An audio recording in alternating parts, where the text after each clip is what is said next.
여러분 안녕하십니까? 이어서 춘천에서 전해드립니다.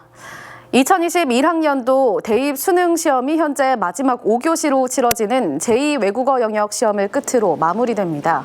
강원도에서는 오늘 46개 시험장에서 수능이 순조롭게 진행되고 있으며 자가격리 중인 수험생 3명은 춘천과 원주에 마련된 별도 시험장에서 시험을 치렀습니다.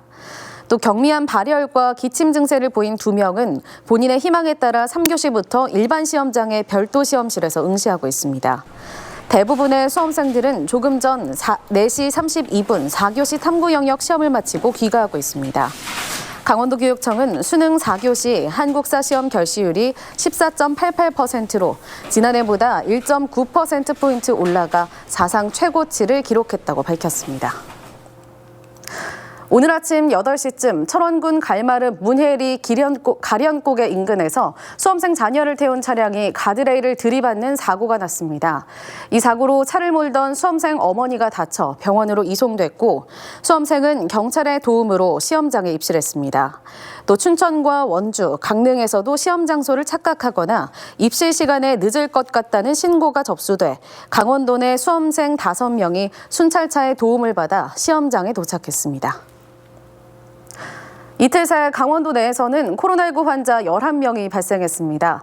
강원도에 따르면 가평 소재 군인인 춘천 87번 환자의 아내와 초등생 자녀가 어제 확진됐고 이 자녀와 함께 춘천 남부초교에 다니는 학생 3명이 어제와 오늘 추가로 감염됐습니다. 또 철원에서는 자가격리 중이던 군 장병 2명이 오늘 확진 판정을 받았습니다. 요양원을 고리로 한 감염도 계속되고 있어 어제 속초와 홍천에서도 요양원 입소자 3명이 확진됐습니다. 이에 따라 도내 누적 환자는 684명으로 늘었고 이 가운데 34%가량인 238명이 격리돼 치료를 받고 있습니다.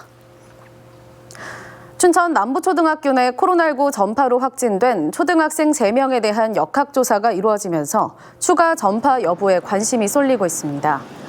춘천시에 따르면 92번 확진 환자의 경우 지난 일요일 미용실과 편의점을 들렀고 지난 화요일에는 병원과 약국도 찾았습니다. 이에 따라 당시 접촉자들의 추가 감염 가능성을 배제할 수 없는 상황입니다. 춘천시는 현재 확진 환자들 접촉자에 대해 진단 검사 등의 조치를 취하고 있습니다. 한편 춘천 남부초등학교는 오는 15일까지 2주간 전면 원격 수업에 들어갔습니다. 국가철도공단은 춘천 속초 철도 건설 사업 노선 계획에 대한 의견 수렴을 위해 주민 공람을 시행한다고 밝혔습니다. 철도공단은 사업 노선이 통과하는 춘천시, 양구군, 속초시 등 6개 시군의 공람 장소를 마련해 노선 계획과 역사 위치 등에 대한 지역 주민의 의견을 수렴하고 설계 과정에 반영할 예정입니다.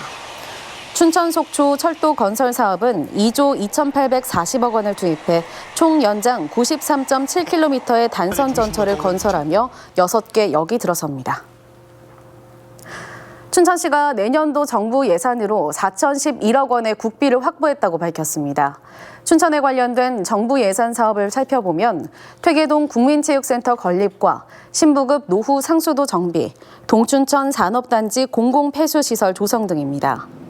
특히 명동 등 원도심 상권 활성화를 위한 상권 르네상스 사업에 국비 60억 원을 포함한 120억 원을 확보했다고 밝혔습니다.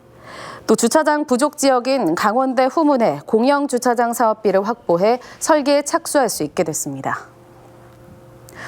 춘천 지역 학교에 식자재를 제공하는 먹거리 통합지원센터에서 물품 분실 책임을 배송업체에 일부 떠넘겨 논란이 되고 있습니다.